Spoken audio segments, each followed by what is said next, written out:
Mwahisemo neza gukurikira Muhato TV n'amakuru agezweho mu Kinyarwanda ku buryo burambuye. Aya makuru mugiye kwagezwaho nanjye Tangishaka Eric. Tuje kubabwira ko Minisitiri w'Ububanyi n'Amahanga n'Ubutwererane Ambassadeur Olivier Nduhungirehe yagaragaje ko u Rwanda ruri mu biganiro na Leta Zunze Ubumwe za Amerika mu bijyanye n'umushinga wa Artemis, ndetse ko ruri gukorana n'ikigo cya Amerika gishinzwe iby'isanzure NASA mu kubyaza isanzure umusaruro. Inkuru ya Artemis Minisitiri Nduhungirehe yayigarutseho ku wa 4 Kamena 2026 ubwo yari yifatanyije na ambasade ya Leta Zunze Ubumwe za Amerika mu Rwanda mu birori byo kwizihiza imyaka 250 Amerika imaze ibonye ubwigenge. Imyaka 250 irashize. Hanyuma nitujya hanze imbibi z'u Rwanda turaza kubabwira ko mu rukerera rwo kuri uyu wa 6 Kamena 2026 ingabo za Leta Zunze Ubumwe za Amerika n'iza Iran byabyutse bikozanyaho birasana nyuma y'iminsi impande zombi ziri mu biganiro by'umuco by'uburyo zacoca ibibazo bituma zihangana. Si ibyo gusa kubera ko turaza no kujya mu Bwongereza tubabwire ko Minisitiri w'Intebe w'Ubwongereza Keir Starmer yatanze umuburo ko Uburusiya bushobora kugaba igitero ku muryango wa NATO bitarenze umwaka wa 2030. Ese bizaherera he ibyo Burusiya ndetse n'ubu Bwongereza? Nabyo uraza kubyumva muri aya makuru yose mu buryo burambuye. Hanyuma twakiriye umunyamakuru mugenzi wacu aratangira twibwira, hanyuma tubwire n'amakuru avugwa mu myidagaduro ariko mu buryo bw'incamake. Mu myidagaduro hagezweho iki? Ubanza kwibwira abakunzi bacu. Murakoze cyane. Amazina yanjye ni Jozo Sandrine, nkaba ngiye kubagezaho amakuru y'imyidagaduro, aho turi buze kuvuga kuri iyi ndirimbo Masterpiece ya Nel Ngabo yahuriyemo n'undi muhanzi wo muri Uganda. Turababwira kandi kuri seri iri guca ibintu bigacika dutegereje turi benshi, iyi nta yindi ni Backstage, ndetse tubabwire no ku makuru make ku muhanzikazi Sierra. Urakoze cyane, mwamwumvise muze gutanga ibitekerezo muri aya makuru. Hanyuma nanjye turaza kuba nyine turi kumwe kuva atangiye kugera ageze ku musozo. Reka twibete gato tuze mu kanya gato tuyarambura.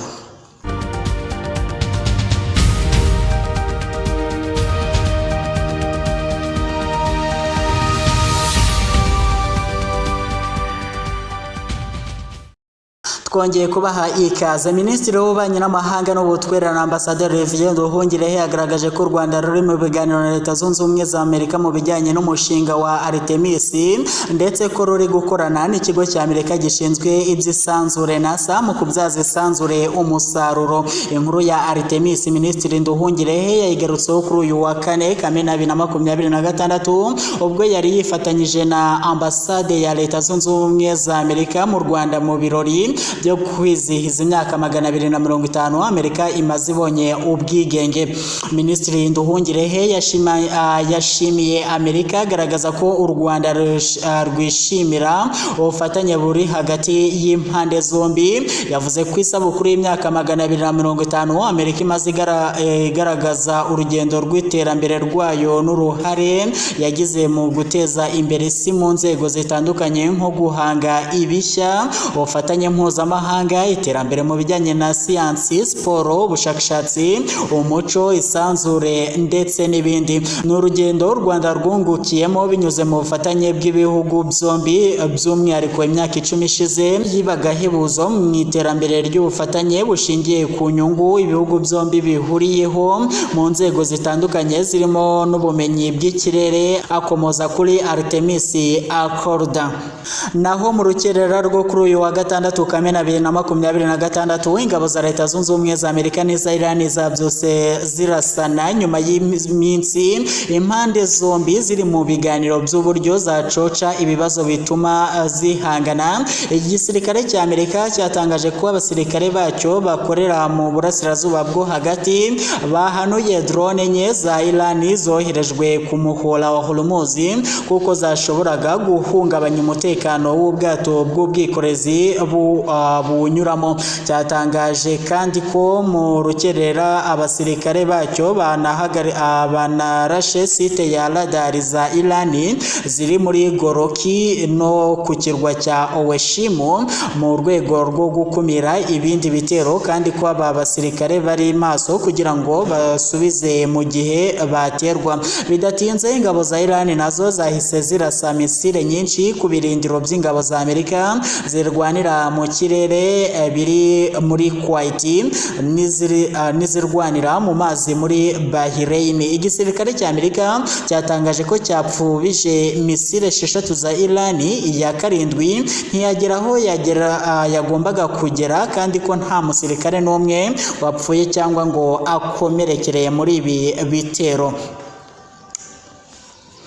Tugana ku musozo w'aya makuru, reka tubabwire ko Minisitiri w'Intebe w'Ubwongereza Keir Starmer yatanze umuburo ku Burusiya bushobora kugaba ibitero ku muryango wa NATO bitarenze umwaka wa 2030. Yijeje ko Ubwongereza bwiyemeje kuzamura ubushobozi bwabwo bwa gisirikare kugira ngo bwitegure ibyo bihe. Mu ruzinduko yagiriye mu kigo cy'inganda zikora intwaro, Starmer yagize ati dushingiye ku isesengura ry'inzego zacu z'ubutasi n'iz'ibindi bigo ndetse n'ibihugu bya NATO, Burusiya bushobora gutera NATO muri 2030. Ibi bije bishimangira umubano w'umunyamabanga mukuru wa NATO Marco Rutte wavuze ko Burusiya bushobora gukoresha imbaraga za gisirikare kuri NATO mu myaka 5 iri imbere.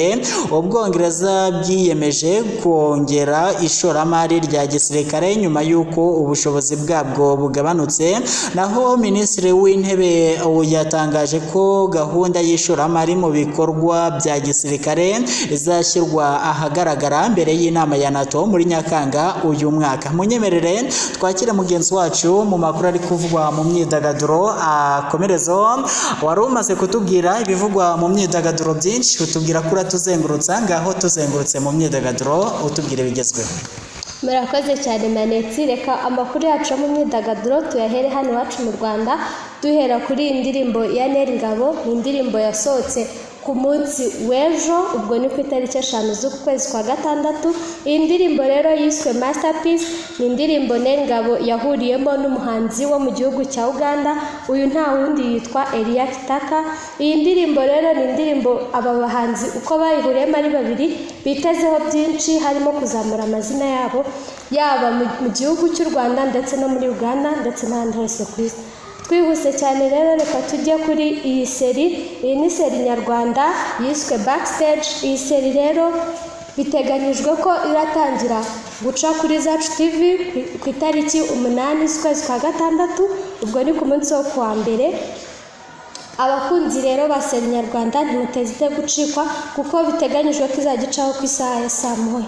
Dukomereze kuri no nkuru hanze y'u Rwanda. Uyu nta wundi ni umuhanzikazi witwa Ciara. Uyu munsi rero tugiye kureba ku munsi wo ku itariki 4 z'ukwezi kwa gatandatu nibwo umugabo we uzwi nka Russell Wilson usanzwe wamenyekanye mu gukina muri National Football League.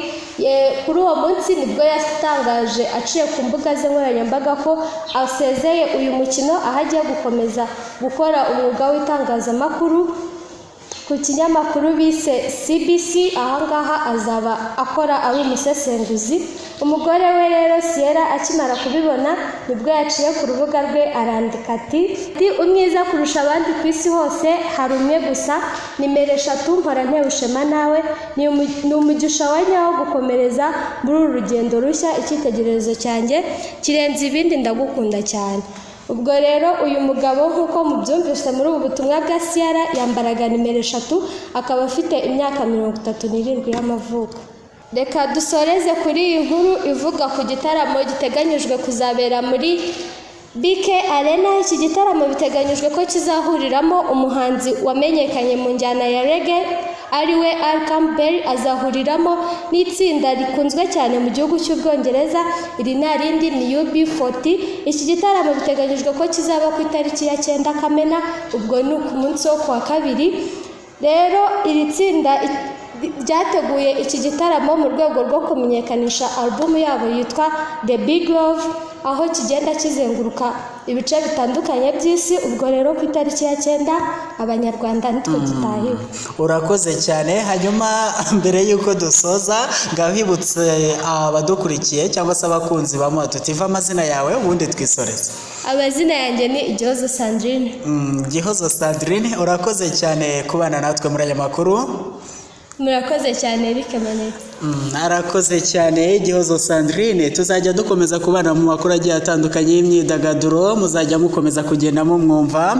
Ngaho mugire ibihe byiza, Imana ikomeze ibarinde. Nanjye reka mpinira aha mbashimire cyane.